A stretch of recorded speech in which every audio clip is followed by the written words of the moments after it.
윈스턴은 눈에 눈물이 글썽해서 잠을 깼다. 줄리아는 잠에 취해 몸을 뒤척이며 무슨 일이에요? 라고 중얼거렸다. 꿈에. 그는 말을 시작하다가 뚝 그쳤다.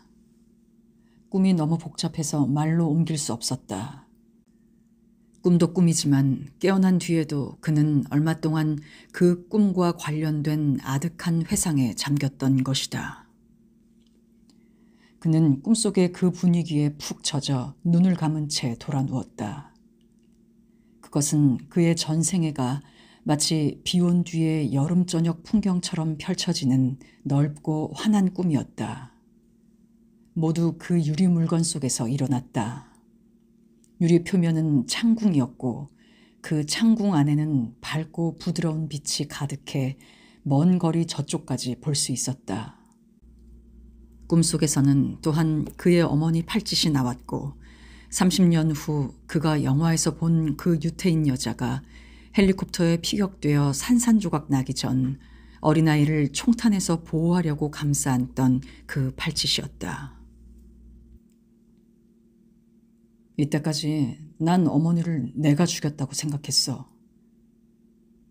그가 말했다. 왜 어머니를 죽였어요? 줄리아가 잠결에 물었다.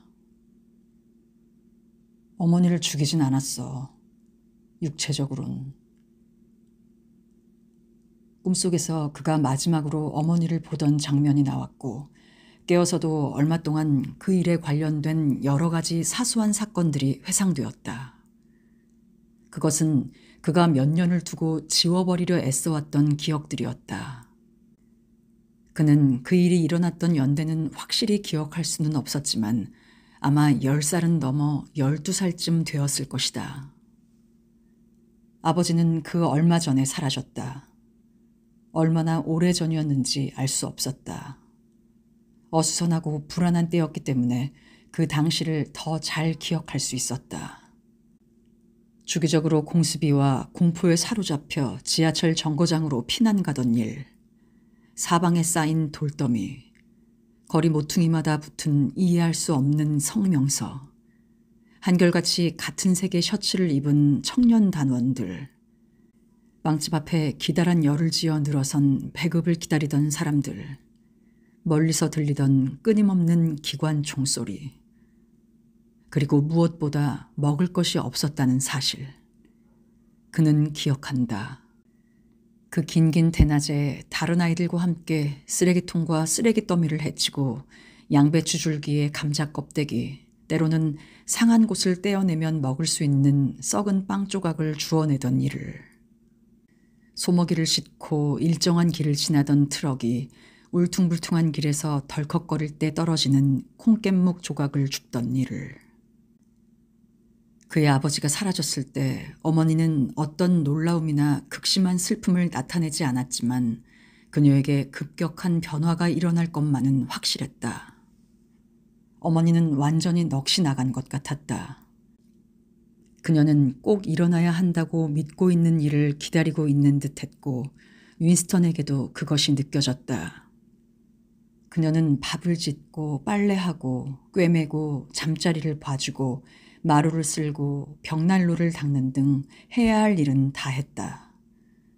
그러나 그녀는 이 모든 일을 마치 지시에 따라 움직이는 화가의 모델처럼 아주 천천히 그리고 필요 없는 동작은 삼가며 해나갔다. 그녀의 크고 날씬한 몸은 자연히 정물처럼 굳어가는 것 같았다. 몇 시간씩이고 침대맡에 꼼짝 않고 앉아서 말라비틀어진 작고 허약하고 말없는 2살짜리 여동생을 간호하기도 했다. 어머니는 때로 아무 말 없이 오랫동안 윈스턴을 가슴에 꼭 껴안기도 했다. 그는 어리고 자기밖에 몰랐지만 이러고 있노라면 결코 말을 할 수 없는 어떤 사건이 일어나리라는 것을 알았다. 그는 자신들이 살던 침침하고 냄새나는 방을 기억한다. 침대와 하얀 시트로 반을 차지하던 그 방에는 난로가에 가스꼭지와 먹을 것을 넣어두던 찬장이 있고 바깥 층계참에는 여러 가구와 같이 쓰는 갈색의 사기로 된 수채가 있었다. 그는 가스 꼭지 위로 몸을 구부려 소스팬에 든 음식물을 뒤적이던 석상 같은 어머니의 몸을 기억한다. 무엇보다 끊임없이 배가 고팠고 그래서 식사 때는 아귀다툼 하던 것을 기억한다. 그는 어머니에게 되풀이해서 왜 먹을 것이 없느냐고 졸라대고 마침내 소리치며 어머니에게 대들고 슬픈 듯 울먹거리며 제 목보다 더 타려고 아우성치곤 했다. 그러면 어머니는 그의 목보다 더 주었다. 어머니는 사내 애가 제일 많이 먹어야 한다고 봐주었다. 그러나 어머니가 더 주었는데도 그는 언제나 더 달라고 했다.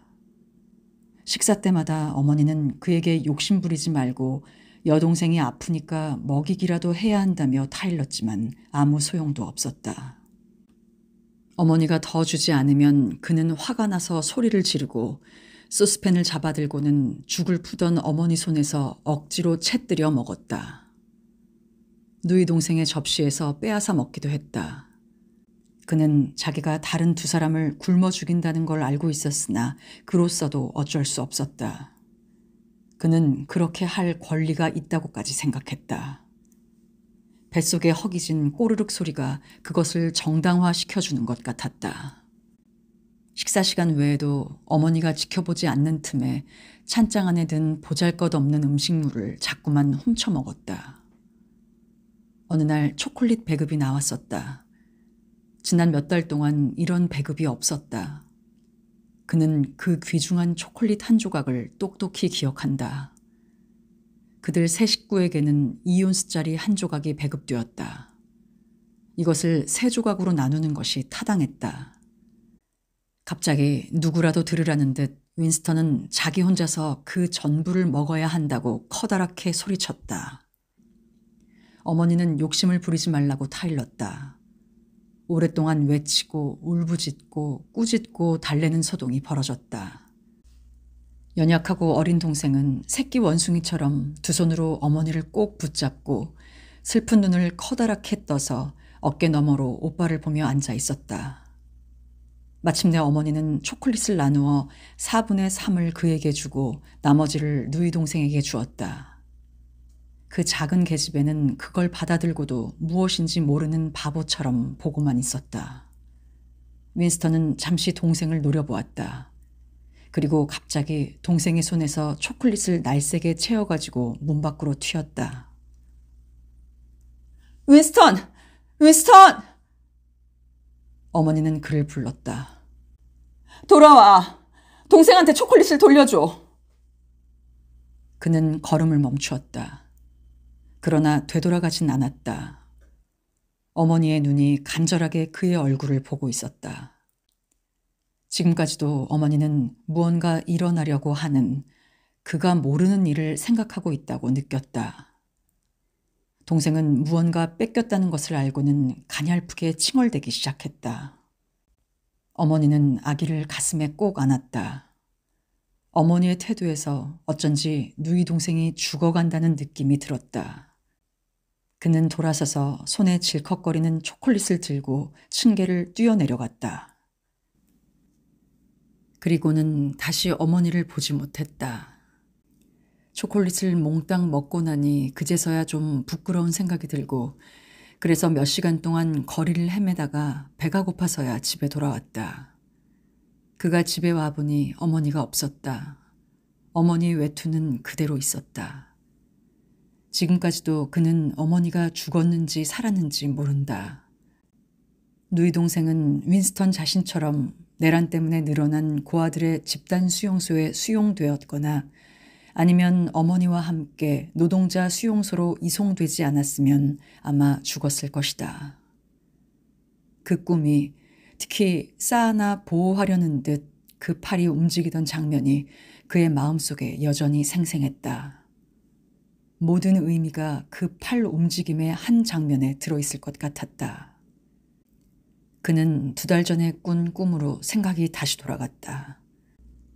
어머니가 흰 누비 이불을 깐 더러운 침대에 여동생을 꼭 붙잡고 앉아 있을 때도 그녀는 침몰하는 배 안에 앉아 윈스턴의 자리 저 밑에서 아래로 아래로 떨어져 내려가면서도 어두운 물을 통해 그를 올려다보고 있었다. 그는 줄리아에게 자신의 어머니가 사라졌던 자초지종을 얘기했다. 그녀는 눈도 뜨지 않고 이리저리 뒹굴며 아무렇게나 누워 있었다. 그때 당신도 돼지 같았군요.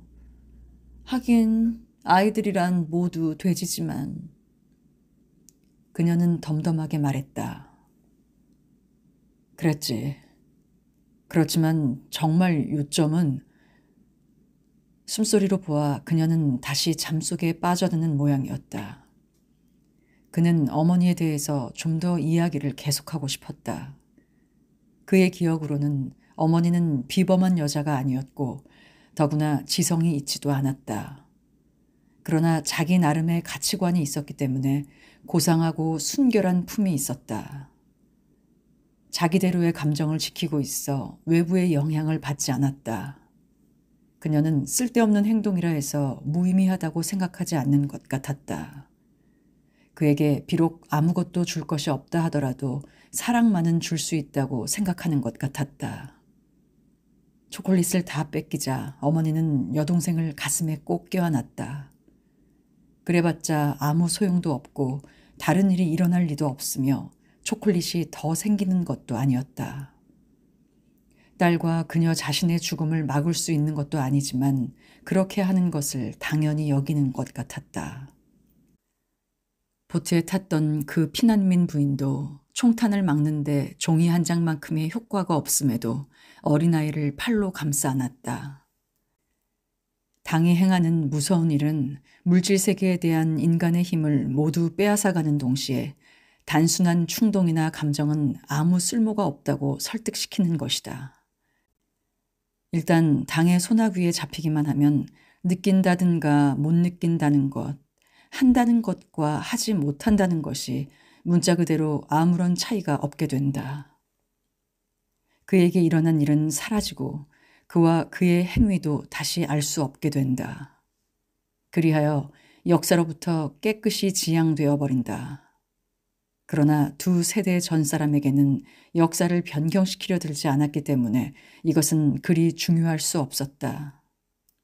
그들은 사사로운 충성심으로 살았고 이를 회의하지도 않았다. 중요한 것은 개인적 관계였고 죽어가는 사람에게 포옹하고 눈물 흘리고 위로를 하는 등 전혀 무익한 행동은 그 자체로 의미를 지니고 있었다. 노동자들은 아직 이런 상태 속에 살고 있다는 생각이 들었다.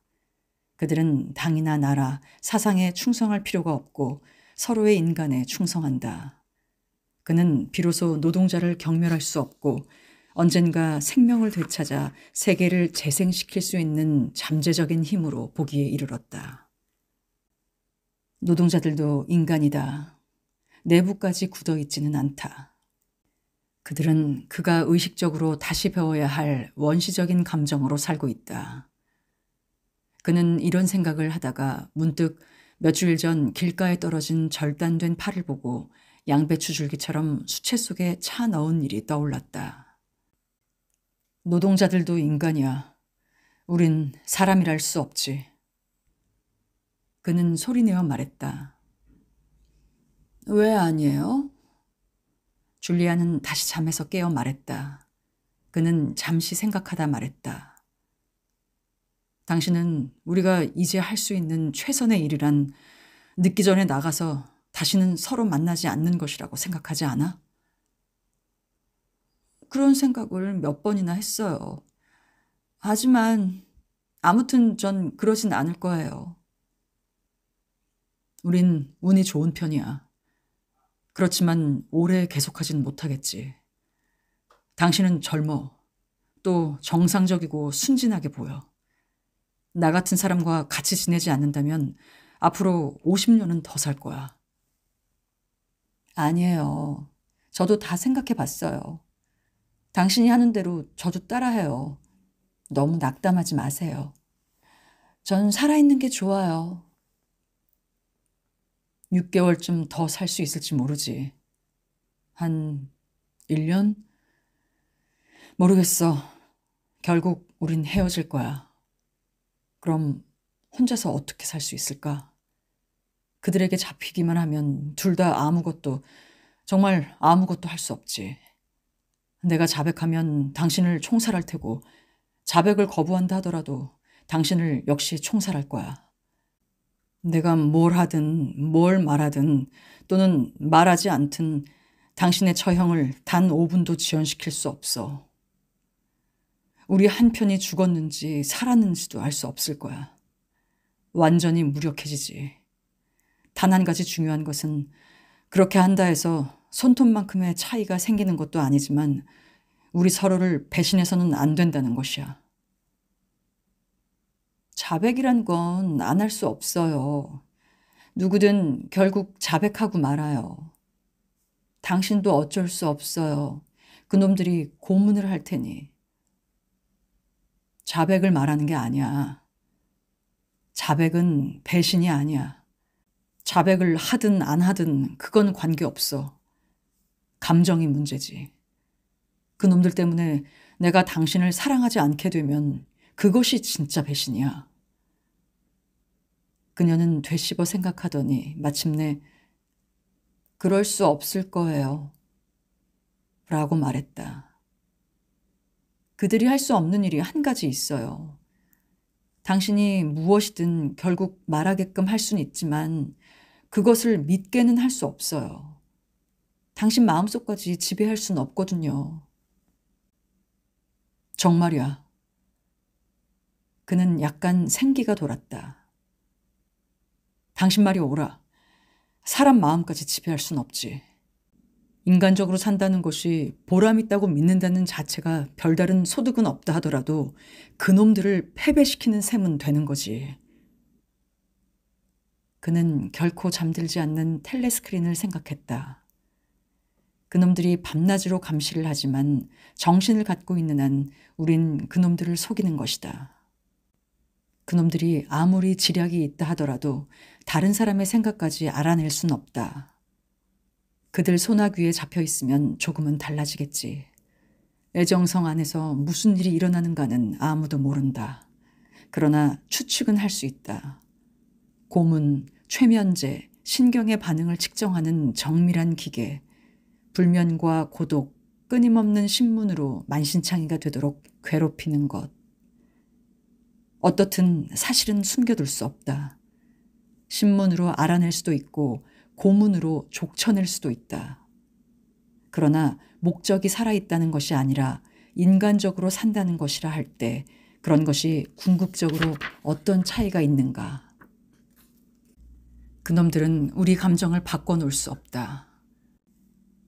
대신에 우리도 아무리 원해봤자 한 행동이며 말이며 사상을 빼놓지 않고 세세히 다 캐낸다 하더라도 깊은 속마음은 우리 스스로도 어찌할 수 없는 은밀한 내부는 그들도 어찌할 수 없는 것이다.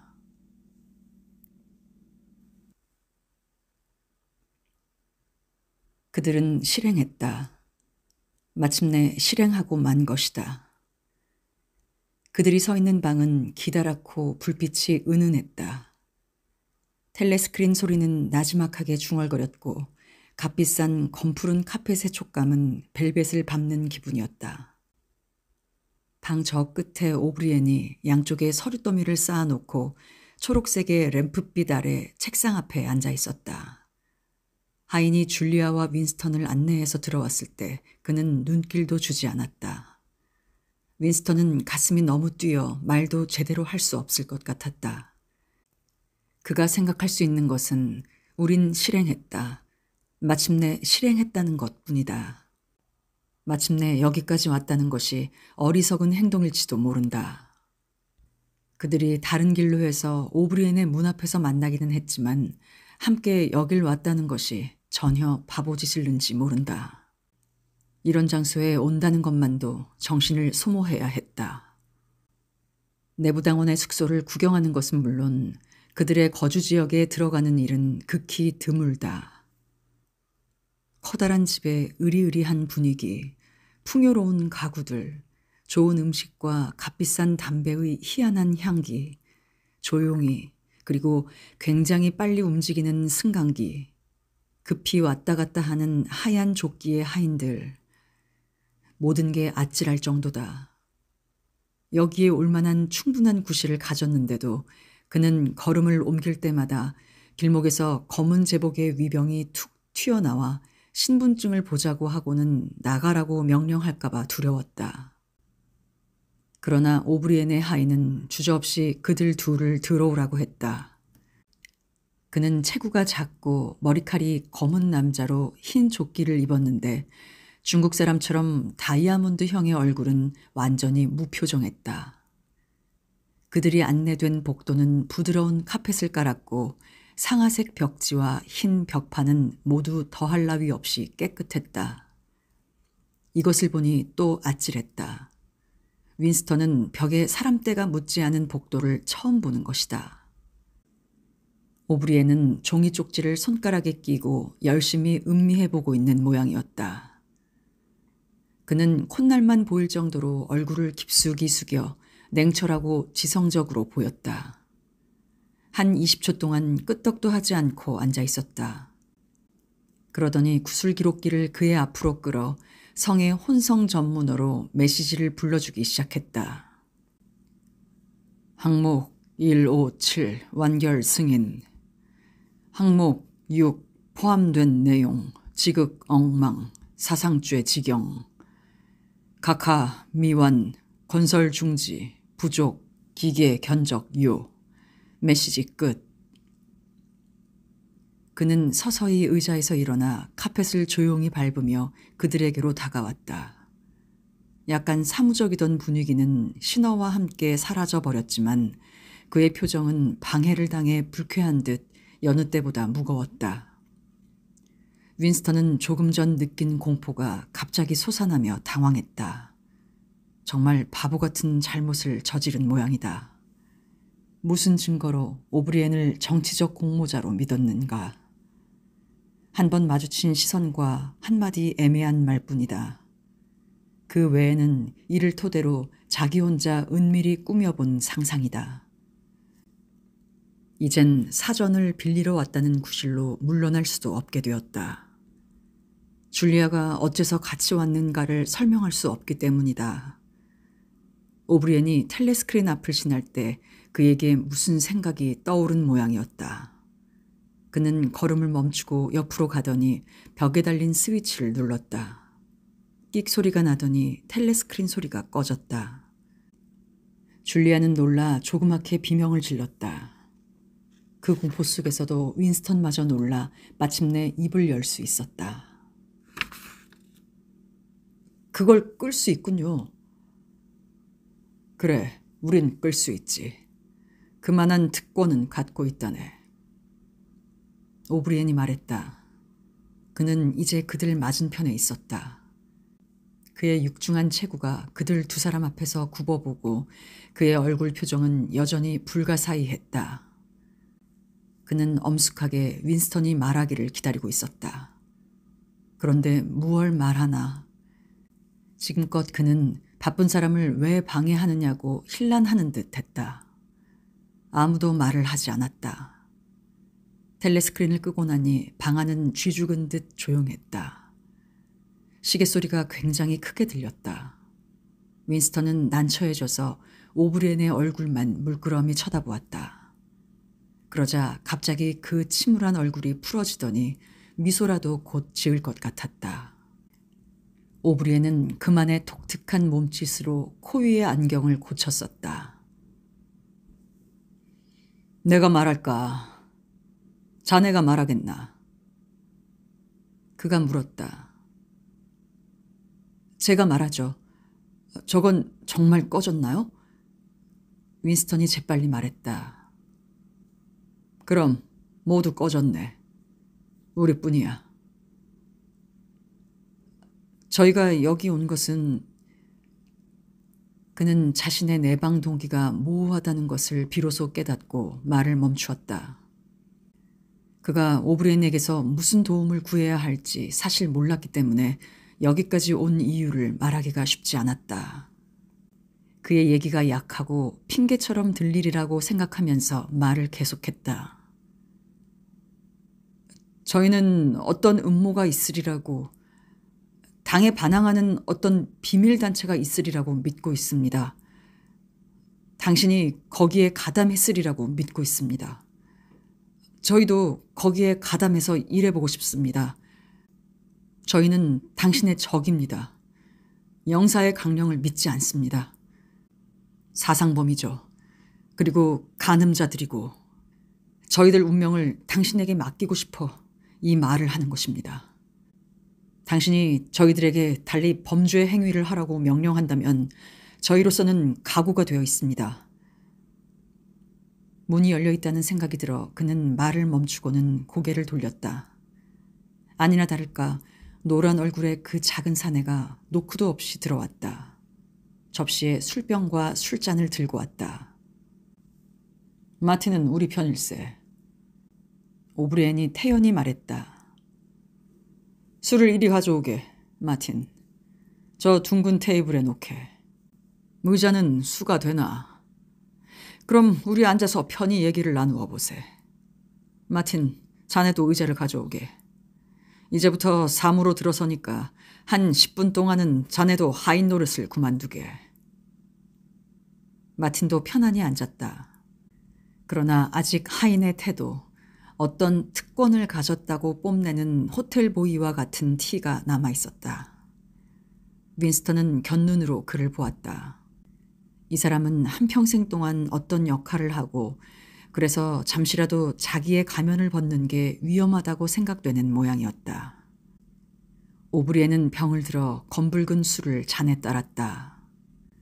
윈스턴은 오래전 벽이나 광고판에서 보던 커다란 네온사인 술병이 희미하게 떠올랐다.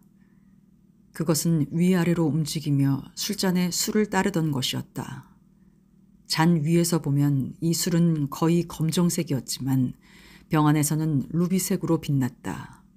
달콤한 향기가 났다. 그는 줄리아가 술잔을 들어 호기심을 감추지 않고 냄새 맡는 걸 보았다. 포도주라네. 오브리엔이 희미하게 미소를 지으며 말했다. 책에서 읽어 알 거야. 외부 당원은 구하기 힘들걸. 그는 다시 얼굴이 딱딱해지더니 술잔을 들었다. 마시는 건 몸에 좋으니 우선 듭시다.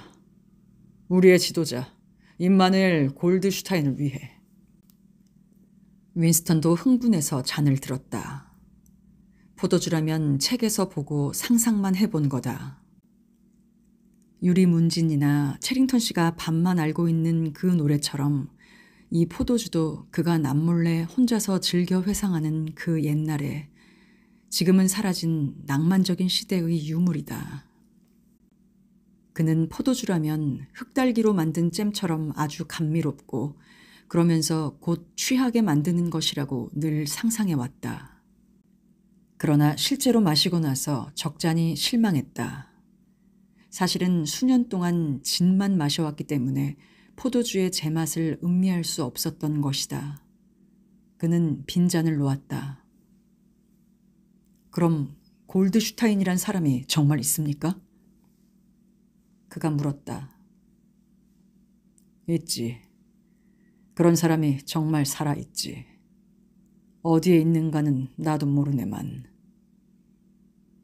그럼 음모도 그 조직도 사실입니까? 사상경찰이 지어낸 것이 아니고요? 그럼 정말이지. 형제라고 부르지. 형제는 존재하지만 그러나 자네가 거기에 속해 있는 것 외에는 더 알 수 없을 걸세. 이 얘기는 또 나중에 하지. 그는 손목시계를 보았다. 내부 당원이라도 텔레스크린을 반 시간 이상 거둔다는 건 좋지 않아. 자네들은 여길 함께 오는 게 아니었어. 갈 때는 따로따로 가게.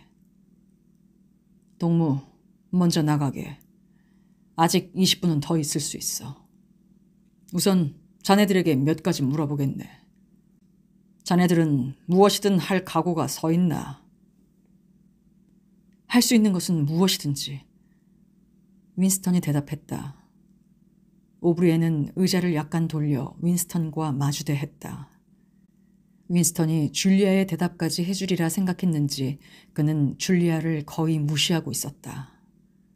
그는 낮고 침착한 음성으로 마치 교리문답이나 하듯 뻔한 질문을 시작했다. 생명을 내놓을 수 있나? 네. 자살도 할 수 있겠나? 네. 죄 없는 사람 수백 명을 죽일지도 모를 태업 행위도 하겠나? 네. 나라를 외국에 팔아먹을 수 있겠나? 네. 속이고 날조하고 공갈하고 아이들 마음을 버리게 하고 중독약품을 배포하고 사창을 육성하고 성병을 전염시키고 당의 권력을 부패, 약화시킬 수 있는 것은 무엇이든 다 하겠나? 네. 예를 들어 아이들 얼굴에 초산을 뿌리는 게 우리 이해관계에 도움이 된다면 그렇게 할 각오가 있나? 네. 지금의 자네 신분을 버리고 남은 생을 하인이나 부두 노동자로 살 수 있겠나? 네. 우리가 하라고 명령하면 자살할 수 있겠나? 네. 자네들 둘이 떨어져서 서로 다시는 못 본데도 괜찮나? 안 돼요. 줄리아가 말을 잘랐다. 윈스턴은 한참을 묵묵히 있었다. 한동안 그는 말할 기력을 상실한 것 같았다. 혀가 헛돌 뿐 첫 마디 말이 나오지 않았다. 무엇라고 말을 해야 좋을지 몰랐다. 마침내 그는 안 되겠습니다. 라고 대답했다. 잘 말해주었네. 모든 걸 다 알아야 하거든. 오브리엔이 말했다. 그는 줄리아에게 돌아앉아 좀 더 힘주어 물었다. 윈스턴이 살아있더라도 전혀 딴 사람이 되어 있으리란 것을 이해할 수 있겠나? 우린 그를 새로운 사람으로 만들어야 할 거야. 그의 얼굴, 동작, 손 모양, 머리 색깔, 목소리까지 달라질 거야. 그리고 자네 자신도 달라지지. 우리 의사들은 알아볼 수 없을 만큼 사람을 바꿔 놓을 수 있지. 그땐 그게 필요하거든. 경우에 따라 팔다리 하나를 자르기도 한다네. 윈스턴은 마틴의 그 몽고족 얼굴을 다시 곁눈질로 보지 않을 수 없었다. 상처가 하나도 없었다. 줄리아는 파랗게 질려 그 때문에 죽은 깨가 더 두드러져 보였지만 대답하게 오브리엔을 마주 보았다. 그녀는 동의를 하는 듯 뭐라고 중얼거렸다. 좋아, 그럼 끝났어. 테이블에 은재의 담배 상자가 있었다. 오브리엔은 얼빠진 사람처럼 그 담배 상자를 그들에게 밀어주고 자신도 한 대를 꺼내 물고 일어서더니 그래야 생각이 더 잘 난다는 듯 왔다 갔다 천천히 걸었다. 담배는 단단하고 잘 만대다 아주 좋은 종이를 쓴 고급이었다. 오브리엔은 다시 손목시계를 보았다. 이젠 식당으로 가보게, 마틴. 15분 후에 스위치를 켜겠어. 가기 전에 이 동무들 얼굴을 익혀두게. 곧 다시 만나게 될 테니까. 나는 못 만나겠지만. 그가 말했다. 아까 문 앞에서도 그랬듯이 마틴의 새까만 눈이 깜빡이며 그들의 얼굴을 보았다. 그런 태도에는 조금도 친밀함이 없었다. 그는 그들의 얼굴을 기억해 두면서도 그들 자신에게 무관심하다는 듯 아무 감정도 느끼지 못하겠다는 투였다. 윈스턴은 수술로 정형한 얼굴이라 표정을 바꿀 수 없는가 보다고 생각했다. 마틴은 아무런 말도 인사도 없이 조용히 문을 닫고 나가버렸다. 오브리엔은 한 손은 검은 제복의 주머니에 찌르고 다른 손은 담배를 든 채 왔다 갔다 했다. 그러더니 말을 시작했다. 자네들은 암흑 속에서 투쟁한다는 걸 알아두게. 언제나 암흑 속에 있을 걸세. 자네들은 명령을 받으면 이유도 모르면서 복종해야 하네. 나중에 우리가 살고 있는 사회의 진정한 본질과 사회를 전복시키는 전략에 관한 책을 보내주겠네. 그 책을 보고 나면 형제의 회원이 될 걸세. 그러나 우리가 투쟁하는 전반적인 목적과 지금 이 순간의 과제 외에는 더 알 수 없다네. 자네들한테는 형제가 존재한다고 말했네만 그 수가 얼마나 되는지, 한 1000만 명이 되는지 말할 수 없어. 자네가 알아봤자 10명쯤이나 된다고는 말할 수 없을 거야. 자네들은 서너 사람과 접촉할 것이네만 그 하나와 만나고 나면 다음엔 다른 사람이 나타나 새로 알아야 할 거야. 자네의 접촉은 이런 식으로 이루어질 거야. 자네가 명령을 받으면 그건 내가 보낸 것일세. 자네에게 연락할 일이 있으면 마틴을 통해서 하지. 자네가 마침내 체포되면 자백하게. 어쩔 수 없으니까. 하지만 자백할 것이라곤 자네가 한 일밖에 거의 없을 거야. 털어놔봤자 대수롭지 않은 몇 사람밖에 되지 못할 거야. 내 이름을 대봤자 소용없지. 그땐 난 이미 죽어 있거나 다른 얼굴을 한 전혀 엉뚱한 사람으로 돼 있을 테니까. 그는 부드러운 카펫 위를 여전히 왔다 갔다 했다. 체구가 우람한데도 그의 동작은 무척 우아한 멋이 있었다. 주머니에 손을 찌르고 담배를 피워 무는 제스처도 그랬다. 힘이 세어 보인다기보다 오히려 신뢰성 있고 익살도 부릴 줄 아는 이해성 있는 사람이란 인상을 풍긴다. 그가 무척 열렬한 사람이라 해도 환상적이라 할 단순성 외에는 아무것도 아니다. 살인이니 자살이니 성병이니 사지를 절단하고 얼굴을 성형한다느니 하는 말을 하는데도 어딘지 농담을 하는 느낌이었다. 이건 어쩔 수 없어. 꿋꿋하게 해야 할 일이야. 하지만 산다는 게 다시 보람이 있어지면 그런 일을 할 필요가 없어지지. 라고 말하는 것 같았다. 오브리엔에 대한 존경이, 일종의 숭배감이 윈스턴에게 솟았다. 그 순간 그는 골드슈타인의 어두운 모습을 잊어버렸다. 오브리엔의 단단한 어깨며 못생겼지만 교양 있는 무표정한 얼굴을 보면 그는 결코 패배할 수 없으리란 신념이 생긴다. 그가 알아챌 수 없는 전략이나 예견할 수 없는 위험이 있을 것 같지 않았다. 줄리아마저 깊은 인상을 받은 모양이었다. 그녀는 담배를 한 갭이 꺼내 물더니 열심히 귀를 기울였다.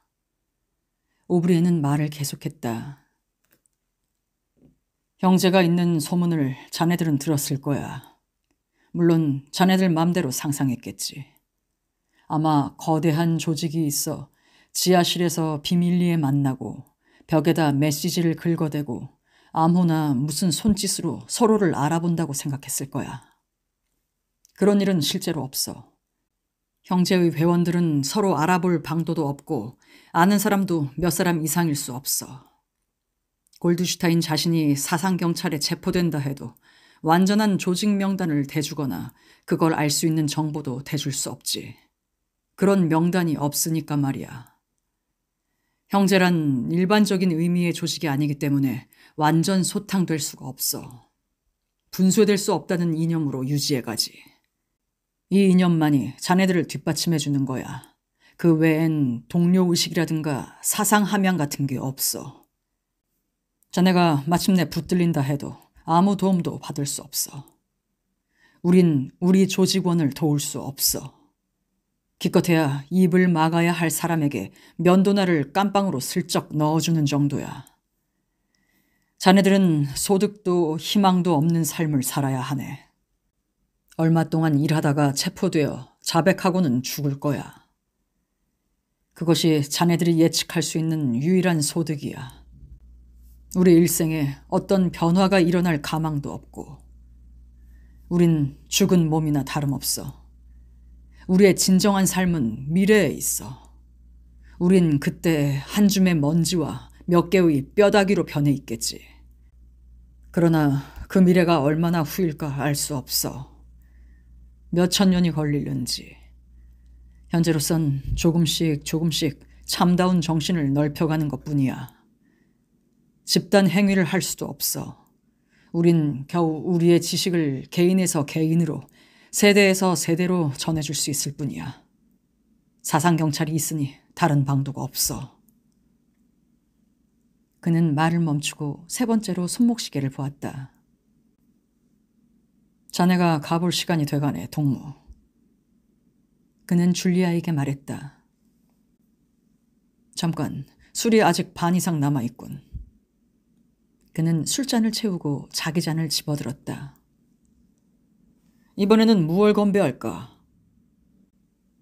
그는 여전히 익사를 부리듯 말했다. 사상경찰의 분열을 위해서? 대영의 죽음을 위해서? 인간성을 위해서? 과거를 위해서? 과거를 위해서. 윈스턴이 말했다. 과거가 중요하긴 하지. 오브리엔이 음울하게 동의했다. 그들은 술잔을 비웠고 잠시 후 줄리아가 자리에서 일어섰다. 오브리엔은 캐비닛 위에서 작은 상자를 내려 작은 알약을 꺼내주며 그녀에게 입안에 넣으라고 했다. 술 냄새를 없애는 게 중요하다는 것이다. 승강기 운전사들이 알아챈단다. 문이 닫히고 그녀가 나가자마자 그는 곧 그녀의 존재를 잊은 것 같았다. 두어 걸음 옮기더니 그는 멈추어 서서 말했다. 좀 정해놓아야 할 것이 있군. 어디 은신처가 있나? 윈스턴은 체링턴 씨의 상점 윗방을 설명했다. 그곳이 우선 적당하겠군. 나중에 다른 곳을 정해주지. 숨을 곳을 자주 바꾸는 게 중요해. 그동안 자네에게 그 책을... 오브리엔은 이 단어를 분명하게 말해두는 것 같았다. 그 골드슈타인의 책을. 자네도 알지. 되도록 빨리 보내주겠네. 구하려면 며칠 걸릴 거야. 자네도 알다시피 부수가 많지 않아. 우리가 발간하자마자 사상경찰이 찾아내어 없애버리지. 그래도 상관없어. 그 책은 결코 소멸되지 않아. 그 책이 한 권도 안 남는다 하더라도 한마디 빠뜨리지 않고 그대로 다시 만들어낼 수 있거든. 자넨 손가방을 가지고 다니나? 그가 덧붙였다. 대개는 가지고 다녀요. 어떻게 생겼지? 검고 아주 낡은 것입니다. 끈이 2개 달리고. 검고 끈이 2개 달리고 낡았다. 됐어. 가까운 시일에, 날짜는 말할 수 없지만 아침에 자네가 처리해야 할 문서 중에 잘못 인쇄된 것이 들어있을 걸세. 그럼 자네는 다시 보내달라고 요청하게. 다음날 손가방을 들지 말고 출근하게. 그날 중에 길에서 누가 자네 손을 건드리며 당신 가방이 떨어졌소 하고 말을 건넬 거야. 그가 주는 가방 속에 골드슈타인의 책이 들어있네. 책은 2주일 안으로 다시 돌려줘야 해. 잠시 침묵이 흘렀다. 2, 3분 있다 나가게. 오브리엔이 말했다. 우린 그럴 수 있다면 다시 만나게 될... 윈스턴은 그를 올려다보고 어둠이 없는 곳에서? 라고 주저하며 물었다. 오브리엔은 놀라는 빛도 없이 고개를 끄덕였다.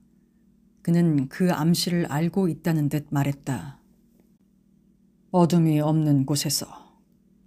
그건 그렇고 가기 전에 나한테 하고 싶은 말이 없나? 무슨 전언이나 질문이나. 윈스턴은 생각해봤다. 더 물어보고 싶은 질문이 있을 것 같지 않았다. 게다가 어려운 일반론적인 문제를 질문하고 싶은 생각이 들지 않았다. 오브리엔이나 형제와 직접 관련된 것 대신에 그가 어머니를 마지막으로 본 어두운 침실이며 체링턴 씨 상점의 조그만 윗방이며 유리문진과 장미나무로 틀을 한 그 철판화들이 엇갈리며 머릿속에 떠올랐다. 생각나는 대로 물어보았다. 저 오렌지여 레몬이여 성 클레멘티의 종이 말하네 로 시작되는 옛 노래를 들어본 적이 있으세요? 오브리엔이 고개를 끄덕였다. 그는 음울한 표정으로 그 가사를 끝까지 외웠다. 오렌지와 레몬이여 성 클레멘티의 종이 말하네. 그대는 내게 서푼 빚을 졌지. 성 마틴의 종이 말하네. 언제 갚으려나. 올드 베일리 종이 말하네.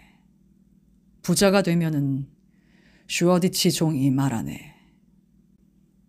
마지막 구절까지 기억하시는군요. 윈스턴이 말했다. 그럼 알고 있지. 자, 이제 자네가 가볼 시간이야. 잠깐, 자네도 이 알약을 먹게. 윈스턴이 일어서자 오브리엔이 손을 내밀었다. 소나귀의 힘이 어찌나 센지 윈스턴의 손바닥 뼈가 으스러지는 것 같았다. 문간에서 윈스턴이 돌아보았으나 오브리엔은 벌써 그를 잊어버린 모양이다. 그는 텔레스크린 스위치에 손을 대고 있었다. 그 너머 책상에는 초록 불빛이 나는 램프와 구술 기록기와 서류가 잔뜩 담겨있는 철망으로 된 서류함이 있었다. 이 사건은 이제 끝났다. 곧 다시 오브리엔은 당원으로서 중단되었던 중요한 일을 시작할 것이라고 윈스턴은 생각했다.